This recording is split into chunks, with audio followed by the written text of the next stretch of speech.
we started thinking about, well, dynamic markets and markets where high-tech companies are tend to have 4 attributes. They tend to be fast-moving, or they can be complicated, or they can be ambiguous, or they can be uncertain. Okay, so 4 attributes. We decided to try some simulations and then also look at some empirical data on what was going on in those different kinds of markets. So the idea is, being on the edge of chaos, is you can be too structured and you can't get anything done because you're just wrapped up and you can't adjust, or you can be too unstructured and it's too crazy and you never get going. So you want to have some sort of optimal structure, we were starting to realize. Let me show you some of the results. I think they're kind of interesting. This is a market. What you have is a lot of opportunities. So we're thinking about a lot of opportunities, a fast flow of opportunities. The internet boom of the late 90s, it's a classic example. What this picture is showing you is how what a performance bang you get just by being in a market like that. And actually, the empirical facts on the internet, we all hear about, all these companies that died.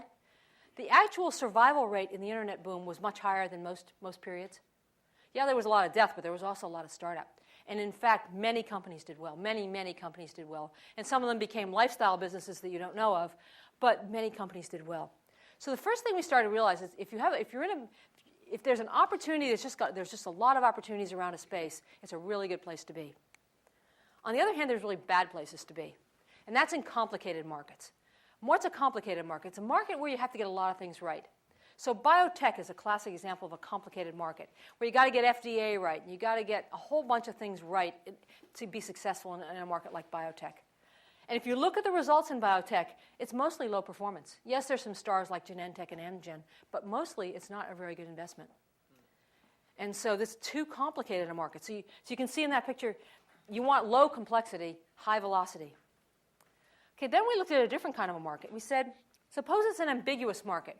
You can't really tell what's going on. It's a really early market. It's ambiguous, and you can't figure it out. You don't really know what people are buying. You don't know what the business model is. You don't know who the customers are.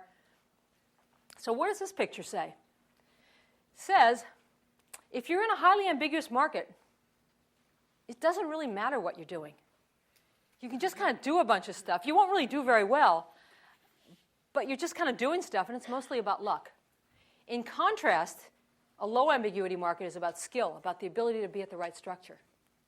So what that says is, if you think back to some of the other things I was saying, it says that if you're in a really ambiguous new market, you want to structure it. As I was saying before, you want to keep the other players out, you want to lock it, you want to claim it, and so forth.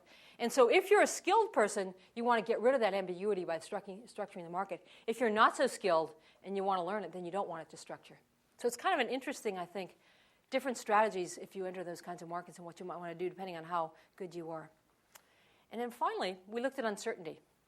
These are markets where you kind of know what's going on, but you can't judge the uncertainty. Typically, these are growth markets. So you may know there's going to be a genre in wireless gaming, but you don't know which one. You know there's several different standards, but you don't know who's going to win. So you know things, but there's uncertainty.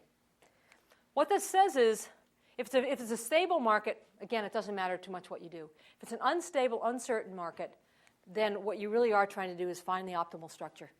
And so you really want to manage how much structure you have. You're also seeing that the mean is moved, and so you actually want less structure. So as you go into an uncertain market, what you typically want is less structure, and you typically want to manage the amount that you have. What makes uncertain markets so hard for big companies is because they're coming from markets like this where it didn't matter how much structure you had, and they're going to a market where it does matter. And so that's one of the reasons why big companies have trouble going into new markets. On the other hand, for small companies, one of the things you're actually not seeing in this curve, but you actually see, is it looks like a U here, but it's actually skewed. And it's really steep on this side, and it's a little more skewed on the other. And that's the risk for young companies, is they don't get structured enough. So you've got to get structured fast if you're a new. In fact, in my experience, most of the best entrepreneurial companies have more structure than their peers, their entrepreneurial peers. So they get some structure fast.